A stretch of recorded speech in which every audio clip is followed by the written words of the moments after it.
ಮಂಗಳೂರಿಗೆ ಬೆಳಗ್ಗೆ 5 ಗಂಟೆಗೆ ಹಾಸನಿಂದ ಬಸ್ ಇದೆ ಅಂತ ಹೇಳಿದರು ಅಂತ. ನಾವು ಹಿಂದಿನ ದಿನವೇ ನನ್ನ ಫ್ರೆಂಡ್ ಮನೆಗೆ ಹೋಗಿ ಉಳ್ಕೊಂಡಿದ್ವಲ್ಲ, ಅವ್ರ ಯಜಮಾನ್ರೆ ಬೆಳಗ್ಗೆ 4:15ಗೆ ಬಸ್ ಸ್ಟಾಪಿಗೆ ಬಿಟ್ಕೊಟ್ರು. ನಾವು ಹೋಗೋವಷ್ಟರಲ್ಲಿ ಬಸ್ ಬಂದು ರೆಡಿಯಾಗಿತ್ತು. ಅಂದರೆ ಅದು 4 ಗಂಟೆಗೆ ಹಾಸನ ಬಸ್ ಸ್ಟಾಪಿಗೆ ಬರಬೇಕಿತ್ತಂತೆ. ಆ ಬಸ್ಸು ಲೇಟಾಗಿ 4:45ಗೆ ಬಂದಿತ್ತು. ನಾವು 5 ಗಂಟೆ ಬಸ್ ತನಕ ಕಾಯಲಿಲ್ಲ. ಆ ಬಸ್ಸು ರೆಡಿ ಇತ್ತಲ್ಲ ಅಂದ್ಬಿಟ್ಟು ಅದೇ ಬಸ್ಸಿಗೆ ಹತ್ಕೊಂಡು ಇವತ್ತೆಂಥ ಇನ್ಸಿಡೆನ್ಸ್ ಅಂದರೆ, ಬೆಳಗ್ಗೆ ಈ ಬಸ್ಸಲ್ಲಿ ಹೋಗಿದ್ವಲ್ಲ ಮಂಗಳೂರಿಗೆ, ಮತ್ತೆ ರಿಟರ್ನ್ ಇದೇ ಬಸ್ಸಲ್ಲಿ ಚನ್ನರಾಯಪಟ್ಟಣಕ್ಕೆ ಬಂದಿದ್ದೀವಿ. ಈ ಕಂಡಕ್ಟ್ರು ಡ್ರೈವರಿಗೆ ಮಾತ್ರ ಥ್ಯಾಂಕ್ಸ್ ಹೇಳಲೇಬೇಕು. ಯಾಕಂದರೆ ನಾವು ಹೋಗ್ತಿದ್ದು ವಲಾಚಿಲ್ ಗೇಟಲ್ಲಿ ಇಳಿಬೇಕಾಗಿತ್ತು. ಬಸ್ ಮಂಗಳೂರಿಗೆ ಹೋಗೋ ಬಸ್ಸು ಯಾವೂ ಅಲ್ಲಿ ಸ್ಟಾಪ್ ಇಲ್ಲ. ನಾವು ತುಂಬಾ ರಿಕ್ವೆಸ್ಟ್ ಮಾಡಿಕೊಂಡು, ಸರ್ ಹೊಸ್ದಾಗಿ ಬಂದಿದ್ದೀವಿ, ನಮಗೆ ಮಂಗಳೂರು ಗೊತ್ತಿಲ್ಲ ಸರ್, ಎಲ್ಲಿ ಇಳಿಬೇಕು ಅಂತಲೂ, ಬಟ್ ವಲಾಚಿಲ್ ಗೇಟ್ ಅಂತ ಹೇಳಿದ್ದಾರೆ, ಅಲ್ಲಿ ಇಳ್ಕೋಬೇಕು, ಅದು ಎಲ್ಲಿ ಬರುತ್ತೆ ಅಂತಲೂ ಗೊತ್ತಿಲ್ಲ, ಪ್ಲೀಸ್ ನಿಲ್ಲಿಸಿ ಸರ್ ಅಂತ.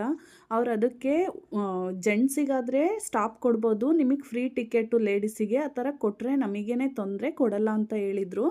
ಆದರೂ ವಲಾಚಿಲ್ ಗೇಟ್ ಬಂದಾಗ ಅವ್ರು ಸ್ಟಾಪ್ ಕೊಟ್ಟರು. ತುಂಬಾ ಥ್ಯಾಂಕ್ಸ್ ಸರ್. ನಾವಿವತ್ತು ಯಾಕೆ ಮಂಗಳೂರಿಗೆ ಹೋಗಿದ್ವು ಅನ್ನೋದನ್ನು ಫಸ್ಟ್ ಹೇಳ್ಬಿಡ್ತೀನಿ. ನಾವು ಧ್ರುವಿ ಈ ಸಲ 10th ಅಲ್ವಾ, ಬೆಂಗಳೂರು ಮತ್ತು ಚಿಕ್ಕಮಂಗ್ಳೂರು ಕಡೆ ಎಲ್ಲ ಕಾಲೇಜ್ ನೋಡ್ದೋ, ಬಟ್ ನನಗೆ ಅಷ್ಟಿಷ್ಟ ಆಗಲಿಲ್ಲ. ಚಿಕ್ಕಮಂಗ್ಳೂರಲ್ಲಾಗಲಿ ಬೆಂಗಳೂರಲ್ಲಾಗಲಿ ಬೆಂಗಳೂರಿಗೆ ಯಾಕೆ ಬೇಡ ಅಂತ ಅನ್ನಿಸ್ತು ಅಂದರೆ, ಫಸ್ಟ್ ಇಯರ್ ಸೆಕೆಂಡ್ ಇಯರ್ PUCಗೆ ಬೆಂಗಳೂರು ಬೇಡ, ನೆಕ್ಸ್ಟ್ ಎಲ್ಲ ಓದೋದು ಇದ್ದೇ ಇರುತ್ತಲ್ವ ಅಂತ ಅವಳು ಇಷ್ಟಪಡಲಿಲ್ಲ ಬೆಂಗಳೂರನ್ನ. ಸೊ ಹಂಗಾಗಿ ಮಂಗಳೂರನ್ನ ಸೆಲೆಕ್ಟ್ ಮಾಡಿಕೊಂಡು, ಎಲ್ಲ ತಂದೆ ತಾಯಿಗೂ ಆಸೆ ಇರುತ್ತೆ ಅಲ್ವಾ, ಮಗಳು ಅಥವಾ ಮಗ ಒಂದೊಳ್ಳೆ ಕಾಲೇಜಲ್ಲಿ ಓದಬೇಕು, ಅವ್ರ ಫ್ಯೂಚರ್ ಚೆನ್ನಾಗಿರಬೇಕು ಅಂತ. ಅದೇ ಥರ ನಮಗೂ ಒಂದು ಆಸೆ, ನನ್ನ ಮಗಳೂ ಒಂದೊಳ್ಳೆ ಕಾಲೇಜಿಗೆ ಸೇರಿಸ್ಬೇಕು ಅಂತ. ಅವಳು ಇವಾಗ ಒಂದು ಸ್ವಲ್ಪ ಚೆನ್ನಾಗಿ ಓದ್ತಾಳೆ. ಅವಳ ವಿದ್ಯೆಗೆ ನಾವು ಮೋಸ ಮಾಡಬಾರ್ದು. ಮುಂದೆ ಒಂದಿನ ನಮ್ಮ ಅಪ್ಪ ಅಮ್ಮ ಒಂದು ಒಳ್ಳೆ ಕಾಲೇಜಿಗೆ ಸೇರಿಸಿದ್ರೆ ನಾನು ಚೆನ್ನಾಗಿ ಓದ್ಕೋತಿದ್ದೆ, ನಾನು ನನ್ನ ಭವಿಷ್ಯನ ರೂಪಿಸ್ಕೊತಿದ್ದೆ. ನಮ್ಮ ಅಪ್ಪ ಅಮ್ಮ ದುಡ್ಡಿಗೆ ಯೋಚನೆ ಮಾಡಿ, ದುಡ್ಡು ಖರ್ಚಾಗುತ್ತೆ ಜಾಸ್ತಿ ಅಂತ ಅವರು ಇಲ್ಲೇ ಎಲ್ಲೋ ಸೇರಿಸ್ಬಿಟ್ಟು ನನ್ನ ಜೀವನ ಹಾಳು ಮಾಡಿದ್ರು ಅಂತ ಅನ್ಕೋಬಾರ್ದು ಅಂತ ನಾವು ಈ ಎಕ್ಸ್ಪರ್ಟ್ ಕ್ಯಾಂಪಸ್ನ ಸೆಲೆಕ್ಟ್ ಮಾಡಿಕೊಂಡು. ನೀವು ಕೇಳ್ಬೋದು, ಎಕ್ಸ್ಪರ್ಟಿಗೆ ಸೇರಿಸಿದ ತಕ್ಷಣ ಅವಳ ಜೀವನ ಚೆನ್ನಾಗಿರುತ್ತಾ ಅಂತ. ಆದರೆ ಅವಳ ಮುಂದಿನ ಭವಿಷ್ಯನ ಅದು ನಮಗೆ ಗೊತ್ತಿಲ್ಲ, ಬಟ್ ಪ್ರಯತ್ನ ಪಡೋದ್ರಲ್ಲಿ ತಪ್ಪಿಲ್ಲ. ಅವಳು ಓದ್ತಾಳಲ್ವಾ, ನಾವು ಅವಳಿಗೆ ಸಪೋರ್ಟ್ ಮಾಡಿದರೆ ಅವಳು ಒಂದು ಸ್ಥಾನಕ್ಕೆ ಬರ್ತಾಳೆ ಅನ್ನೋ ನಂಬಿಕೆಯಲ್ಲಿ ನಾವು ಈ ಕಾಲೇಜಿಗೆ ಅಡ್ಮಿಷನ್ ಮಾಡ್ಸೋಕ್ಕೆ ಬಂದ್ವು. ನಮ್ಮ ಥರನೇ ತುಂಬ ಜನ ಪೇರೆಂಟ್ಸ್ ಬಂದಿದ್ದರು. ಗೋಕಾಕು, ರಾಯಚೂರು, ಗದಗು, ಬಿಜಾಪುರ, ಅಲ್ಲಿಂದ ಎಲ್ಲ ಹಿಂದಿನ ದಿನವೇ ಬಂದು ಮಂಗಳೂರಲ್ಲಿ ಒಂದು ರೂಮ್ ಮಾಡ್ಕೊಂಡು ಉಳ್ಕೊಂಡು ಬೆಳಗ್ಗೆ ಅಡ್ಮಿಷನ್ಗೆ ಅಂತ ಬಂದಿದ್ದರು. ನಾವು ಬೆಳಗ್ಗೆ 4:45 ಹಾಸನಲ್ಲಿ ಬಸ್ ಹತ್ತಿದ್ವು ಅಲ್ವಾ, 8:45 ಅಷ್ಟರಲ್ಲೆಲ್ಲ ಕಾಲೇಜ್ ಕ್ಯಾಂಪಸ್ ಹತ್ರನೇ ಇದ್ವು. ಈ ಕಾಲೇಜು ಬಂಟ್ವಾಳ ಮತ್ತು ಮಂಗಳೂರು ಮಧ್ಯದಲ್ಲಿದೆ. ಮಂಗಳೂರಿನ ಆಚೆಗೆ 8-10 ಕಿಲೋಮೀಟರ್ ಉಳ್ಕೊಳ್ಳುತ್ತೆ. ವಲಾಚಿಲ್ ಗೇಟಲ್ಲಿ ಇಳಿದ್ರೆ ವಲಾಚಿಲ್ ಗೇಟಿಂದ 1.5 ಕಿಲೋಮೀಟರ್ ಈ ಕಾಲೇಜ್ ಆಗುತ್ತೆ. ಆಟೋಗೆ ಅಲ್ಲಿಂದ ಕ್ಯಾಂಪಸ್ಗೆ 60 ರೂಪಾಯಿ ಚಾರ್ಜ್ ಮಾಡ್ತಾರೆ. ನಾವು ಕಾಲೇಜ್ ಹತ್ರ ಹೋಗ್ತಿದ್ದಂಗೆ ಕ್ಯಾಂಪಸ್ ಒಳಗಡೆ ಬಿಡಲ್ಲ, ಎಂಟ್ರೆನ್ಸಲ್ಲೇ ಒಂದು ಆಫೀಸ್ ಇದೆ, ಅಲ್ಲೋಗಿ ಮೊದಲು ನಮ್ಮ ಮಗು ಹೆಸ್ರಿದೆಯಾ ಇವತ್ತು ಅಡ್ಮಿಷನಲ್ಲಿ ಅಂತ ಚೆಕ್ ಮಾಡ್ಕೊಳಕ್ಕೆ ಒಂದು ಲೀಸ್ಟ್ ಕೊಡ್ತಾರೆ, ಅದನ್ನು ಚೆಕ್ ಮಾಡ್ಕೋಬೇಕು. ಆ ಲೀಸ್ಟಲ್ಲಿ ನೇಮ್ ಇಲ್ಲ ಅಂದರೂ ಪ್ರಾಬ್ಲಮ್ ಇಲ್ಲ. ಲೀಸ್ಟೆಲ್ಲ ಚೆಕ್ ಮಾಡ್ಕೊಂಡ್ಮೇಲೆ ಒಂದು ಫಾರ್ಮ್ ಕೊಡ್ತಾರೆ. ಹಾಸ್ಟೆಲ್ ಯೂನಿಫಾರ್ಮ್ಗೆ XL ಬೇಕಾ, XXL ಬೇಕಾ, ಎಕ್ಸು, ಅದೇ ಅವ್ರಿಗೆ ಯಾವ ಸೈಜ್ ಬೇಕು ಅದನ್ನು ನಾವು ಟಿಕ್ ಮಾಡಬೇಕು. ಮತ್ತು ಚಪ್ಪಲ್ದು ಸೈಜ್ನ ಟಿಕ್ ಮಾಡೋದಕ್ಕೆ ಒಂದು ಫಾರ್ಮ್ ಕೊಡ್ತಾರೆ. ಅದೆಲ್ಲ ಆದಮೇಲೆ ನಾವಿವತ್ತು ಅಡ್ಮಿಷನ್ ಮಾತ್ರನಾ ಇಲ್ಲ ಕ್ಯಾಂಪಸ್ನು ವಿಸಿಟ್ ಮಾಡ್ತೀವ ಕೇಳ್ತಾರೆ. ಎಷ್ಟು ಜನ ಬಂದಿದ್ದೀರಾ ಅಂತಲೂ ಕೇಳ್ತಾರೆ. ನಾವು ಎಷ್ಟು ಜನ ಹೋಗಿದ್ವು, ನಾವು 3 ಜನ ಅಂತ ಹೇಳ್ದೋ, 3 ಜನ ಅಂತ ಬರ್ಕೊಟ್ರು. ಮತ್ತು ಕ್ಯಾಂಪಸ್ಸು ಮತ್ತು ಅಡ್ಮಿಷನ್ ಎರಡಕ್ಕೂ ಬಂದಿದ್ದಾರೆ ಅಂತ ಒಂದು ಇದರಲ್ಲಿ ಸ್ಲಿಪ್ಪಲ್ಲಿ ಬರ್ಕೊಟ್ರು. ಆ ಸ್ಲಿಪ್ನ ನಮ್ಮ ಜೊತೆನೇ ಇಟ್ಕೋಬೇಕು. ಅಡ್ಮಿಷನ್ ಒಳಗಡೆ ಹೋಗ್ತೀವಲ್ಲ ಅಲ್ಲಿ ಕೊಡಬೇಕಾಗುತ್ತೆ. ನಾವು ಕ್ಯಾಂಪಸ್ ಒಳಗಡೆ ಹೋಗ್ಬೇಕಾದ್ರೆ ನಮ್ಮ ಹತ್ರ ಇರೋ ಮೊಬೈಲು, ಹೆಡ್ಫೋನ್ಸು, ಬ್ಯಾಗು ಎಲ್ಲನೂ ಎಂಟ್ರೆನ್ಸಲ್ಲೇ ಇಸ್ಕೊಂಡು ನಮಗೊಂದು 1 2 3 ಅಂತ ಆ ಥರ ನಂಬರ್ ಕೊಡ್ತಾರೆ, ಅದನ್ನು ನಾವು ಇಟ್ಕೊಂಡಿರಬೇಕು. ಅಡ್ಮಿಷನ್ ಎಲ್ಲ ಮುಗಿಸ್ಕೊಂಡು ಬರ್ತೀವಲ್ಲ ಆವಾಗ ಇವ್ರಿಗೆ ಕೊಟ್ಟರೆ ಅದು ಆ ಬ್ಯಾಗು ಫೋನು ಎಲ್ಲ ನಮಗೆ ವಾಪಸ್ ಕೊಡ್ತಾರೆ. ಅಲ್ಲಿ ಕ್ಯಾಂಪಸ್ ಬಗ್ಗೆ ಹೇಳೋದಕ್ಕೆ ಎಲ್ಲ ಗೈಡ್ ಇರ್ತಾರೆ. ಹುಡುಗರಿಗೆ ಒಬ್ಬರು, ಹುಡುಗಿರಿಗೆ ಒಬ್ಬರು. ಹುಡುಗಿರ ಹಾಸ್ಟ್ಲಿಗೆ ಯಾರು ಗಂಡಸರು ಅಲೋ ಇಲ್ಲ. ಈಗ ನಾನು ನಮ್ಮನೆಯವರು ನನ್ನ ಮಗ ಹೋಗಿದ್ರು ಹುಡುಗಿರ ಹಾಸ್ಟ್ಲು ತೋರ್ಸೋಕ್ಕೆ ನನ್ನನ್ನು ಮಾತ್ರ ಕರ್ಕೊಂಡೋದ್ರು. ಹುಡುಗರ ಹಾಸ್ಟ್ಲು ನೋಡೋಕೆ ಹೋಗ್ತಿದ್ರಲ್ಲ ಅವ್ರಗಳ ಜೊತೆಗೇ ನಮ್ಮನೆಯವ್ರನ್ನೂ ನನ್ನ ಮಗನೂ ಕಳಿಸಿದ್ರು. ಅದನ್ನೇ ನೀವು ನೋಡ್ಕೊಬನ್ನಿ, ಇಲ್ಲಿಗೆ ಎಂಟ್ರಿ ಇಲ್ಲ ಅಂತ. ಹಾಸ್ಟೆಲ್ ಫೆಸಿಲಿಟಿ, ಹಾಸ್ಟೆಲ್ ರೂಮ್ಗಳಾಗಲಿ ಎಲ್ಲ ತುಂಬಾ ಚೆನ್ನಾಗಿದೆ. ಒಂದು 3 ಬಿಲ್ಡಿಂಗ್ ಏನೋ ಹುಡುಗಿರಿಗೆ ಹಾಸ್ಟೆಲ್ ಸಪ್ರೇಟು, ಇನ್ನು ಒಂದು 3 ಬಿಲ್ಡಿಂಗು ಹುಡುಗರಿಗೆ ಹಾಸ್ಟೆಲ್ ಸಪ್ರೇಟು. ಊಟಕ್ಕೆ ಹೋಗ್ಬೇಕಾದ್ರೂ ಅಷ್ಟೇ ಹುಡುಗಿರಿಗೆ ಸಪ್ರೇಟು, ಹುಡುಗರಿಗೆ ಸಪ್ರೇಟು. ಹಾಸ್ಟೆಲಲ್ಲೇ ದಿನಕ್ಕೊಂದೊಂಥರ ತಿಂಡಿ ಎಲ್ಲ ಇರುತ್ತಂತೆ, ಸ್ನ್ಯಾಕ್ಸು ಕೊಡ್ತಾರೆ. ಬಟ್ ಎಕ್ಸ್ಟ್ರಾ ಏನಾದರೂ ಇವರು ಅಲ್ಲಿ ಹಾಸ್ಟೆಲಲ್ಲಿ ಕೊಡೋದು ಬಿಟ್ಟು ಬೇರೆ ಫುಡ್ ತಿನ್ನಬೇಕು ಅಂದರೂ ಅದಕ್ಕೂ ಒಂದು ಫುಡ್ ಕೋರ್ಟ್ ಇದೆ, ಆದರೆ ಅಲ್ಲಿ ನಾವು ಪೇ ಮಾಡಬೇಕಾಗುತ್ತೆ. ಅಲ್ಲಿ ಕ್ಯಾಂಪಸ್ ಒಳಗಡೆನೆ ಹುಡುಗರಿಗೆ ಕಟ್ಟಿಂಗ್ ಶಾಪು ಇದೆ, ಮತ್ತು ಹುಡುಗಿರ್ಗೇನಾದರೂ ಪ್ರಾಡಕ್ಟ್ ಬೇಕು, ಸೋಪು, ಪೇಸ್ಟು, ಬ್ರಷ್ಷು ಆ ಥರದ್ದು ಏನೇ ಬೇಕು ಅಂದರೂ ಅದೆಲ್ಲ ಅಲ್ಲೇ ಸಿಗುತ್ತೆ. ನಾವೇನು ಅಂದ್ಕೊಂಡೋದ್ವು, ತಿಂಡಿ ತಿನ್ನಲಿಲ್ಲ, ಬೇಗ ಅಡ್ಮಿಷನ್ ಮುಗ್ದೋಗ್ಬಿಡುತ್ತಲ್ಲ, ಆಮೇಲೆ ಬಂದು ತಿಂಡಿ ತಿನ್ಕೊಂಡು ಬಸ್ ಹತ್ತಿದ್ರಾಗುತ್ತೆ ಅಂತ ಹೊರಟೋದು. ಇಷ್ಟು ಲೇಟ್ ಆಗುತ್ತೆ ಅಂತ ನಮಗೆ ಗೊತ್ತಿರಲಿಲ್ಲ. ಪಾಪ ನನ್ನ ಮಗಂಗೂ ಏನೂ ಕೊಡಿಸಿರ್ಲಿಲ್ಲ, ಅಲ್ಲೇ ಒಂದು ಗ್ಲಾಸ್ ಜ್ಯೂಸ್ ಮಾತ್ರ ತಗೊಂಡು ಕುಡ್ದಿದ್ವು ಅಷ್ಟೇ.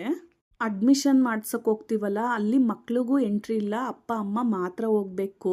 ನಾವು ಕ್ಯಾಂಪಸ್ ಎಲ್ಲ ನೋಡಿಕೊಂಡು ಅಡ್ಮಿಷನ್ ಮಾಡ್ಸೋತಕ್ಕೆ 11 ಕಾಲಿಗೆ ಹೋದವರು ಆಚೆ ಬಂದಾಗ 2 ಗಂಟೆ. ಪಾಪ ನನ್ನ ಮಗ ಆಚೆ ಒಬ್ಬನೇ, ಹೊಟ್ಟೆಗೂ ಇಲ್ಲ. ನಮ್ಮ ಅಪ್ಪ ಅಮ್ಮನ ನೋಡೋಕೆ ಹೋಗ್ತೀನಿ ಅಂದರೆ ಅಲ್ಲಿ ಸೆಕ್ಯೂರಿಟಿ ಇದ್ರಲ್ಲ, ಅವ್ರು ಬಿಡ್ತಾನೆ ಇರ್ತಿರ್ಲಿಲ್ವಂತೆ. ನನ್ನ ಮಗ ಹೆಂಗೆ ಹೇಳ್ತಾನೆ ನೀವೇ ಕೇಳಿ. ಬೇಕಾ ಬರ್ತೀಯ ಕಾಲೇಜ್ಗೆ? ಏನನ್ನ ನಾವು ಅಯ್ಯ ನಮ್ಮನ್ನು ನೋಡಕ್ಕೆ ಬಂದರೆ ಏನಂತ ಅಂದ್ರು?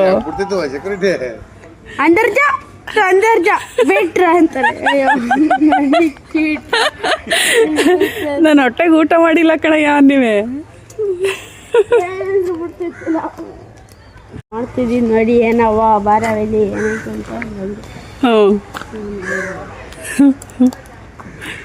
ಇನ್ನೊಂದು ಹಣ್ಣು ಇರ್ತಲ್ಲ ಮಾತಾಡೋಲ್ಲ, ಆ ಹಣ್ಣಿಗೆ ಕನ್ನಡ ಅರ್ಥ ಆಗುತ್ತೆ. ನಾನು ಮಂಗಳೂರು ನೋಡೇ ಇಲ್ಲ, ನಾನು ಮಂಗಳೂರು ನೋಡಬೇಕು ಅಂತ ಹತ್ಕೊಂಡು ಬಂದಲ್ಲ. ಬೇಕಪ್ಪ ಮಂಗಳೂರು? ಬೇಕು, ಆದರೆ ಕಾಲೇಜ್ ಬೇಡ. ಫೋನ್ ಒಳಗಡೆ ತಗೊಂಡೋಗ್ದಿದ್ದರಿಂದ ವಿಡಿಯೋ ಕ್ಲಿಪ್ಸ್ನ ರಿಪೀಟ್ ಅದೇ ಹಾಕ್ತಿದ್ದೀನಿ. ನಾವು ಅಡ್ಮಿಷನ್ ಒಳಗಡೆ ಹೋದಾಗ ಅಲ್ಲೊಂದು ಫಾರ್ಮ್ ಕೊಡ್ತಾರೆ, ಅಂದರೆ ಮತ್ತೆ ದುಡ್ಡೆಲ್ಲ ನೀವು ಕಟ್ಟಿದ ಮೇಲೆ ಕೇಳಿದರೆ ಕೊಡಲ್ಲ, ಆ ಥರ ಅಲ್ಲಿ ರೂಲ್ಸು ಅದ್ರ ಬಗ್ಗೆ ಎಲ್ಲ ಒಂದು ಫಾರ್ಮ್ ಇರುತ್ತೆ. ಅದನ್ನು ನಾವು ಓದಿ ಪೇರೆಂಟ್ಸ್ ಎಲ್ಲ ಸೈನ್ ಹಾಕ್ಬೇಕು ಅದಕ್ಕೆ. ಅದೆಲ್ಲ ಫಿಲ್ ಮಾಡಿ ಅವ್ರಿಗೆ ಕೊಟ್ಟಾದಮೇಲೆ ಅಲ್ಲಿ ನೇಮ್ ಬರ್ಕೊಂಡಿರ್ತಾರೆ. ಆರ್ಡರ್ ವೈಸು ಒಬ್ಬೊಬ್ಬರನ್ನೇ ಒಳಗಡೆ ಕರೀತಾರೆ. ಇಲ್ಲಿ ಸ್ಟಾರ್ಟಿಂಗು ಬಿಲ್ಡಿಂಗ್ ಫಂಡ್ನ ಮಾತ್ರ ಕಟ್ಟಿಸ್ಕೋತಾರೆ. ಅದು ಮಕ್ಕಳು ಪರ್ಸೆಂಟೇಜ್ ತೆಗೆದಿರ್ತಾರಲ್ಲ, 9th ಆ್ಯನ್ಯುಯಲ್ಲು ಮತ್ತು 10th ಮಿಡ್ ಟರ್ಮಲ್ಲಿ ಅವ್ರು ಏನು ಪರ್ಸೆಂಟೇಜ್ ತೆಗೆದಿರ್ತಾರೆ ಅದ್ರ ಮೇಲೆ ಡಿಪೆಂಡ್ ಆಗುತ್ತೆ. ಇಲ್ಲಿ ಧ್ರುವಿ 9th ಆ್ಯನ್ಯುಯಲ್ಲು ಮತ್ತು 10th ಮಿಡ್ ಟರ್ಮಲ್ಲಿ 96 ಇದ್ದಿದ್ದರಿಂದ ಇವಳಿಗೆ 80,000 ಮಾತ್ರ ತೊಗೊಂಡ್ರು. ಬೇರೆ ಮಕ್ಕಳಿಗೆಲ್ಲ 1,10,000, 1,20,000, 1.5 ಲಕ್ಷ ತನಕನೂ ತೊಗೊಂಡ್ರು. ಇವಾಗ ಬಿಲ್ಡಿಂಗ್ ಫಂಡ್ನ ಪೇ ಮಾಡಬೇಕಾದ್ರೆ ಅದನ್ನು ಚೆಕ್ ಮುಖಾಂತರನೇ ಕೊಡಬೇಕಾಗುತ್ತೆ ನಾವು. ಅವ್ರು ಕೇಳ್ತಾರೆ ಚೆಕ್ ಎಲ್ಲ ಫಿಲ್ ಆದಮೇಲೆ ನಿಮಗೆ ದುಡ್ಡು ಯಾವತ್ತು ಅಡ್ಜಸ್ಟ್ ಆಗುತ್ತೆ ಅವತ್ತಿನ ಡೇಟ್ ಹಾಕಿ ಅಂತ.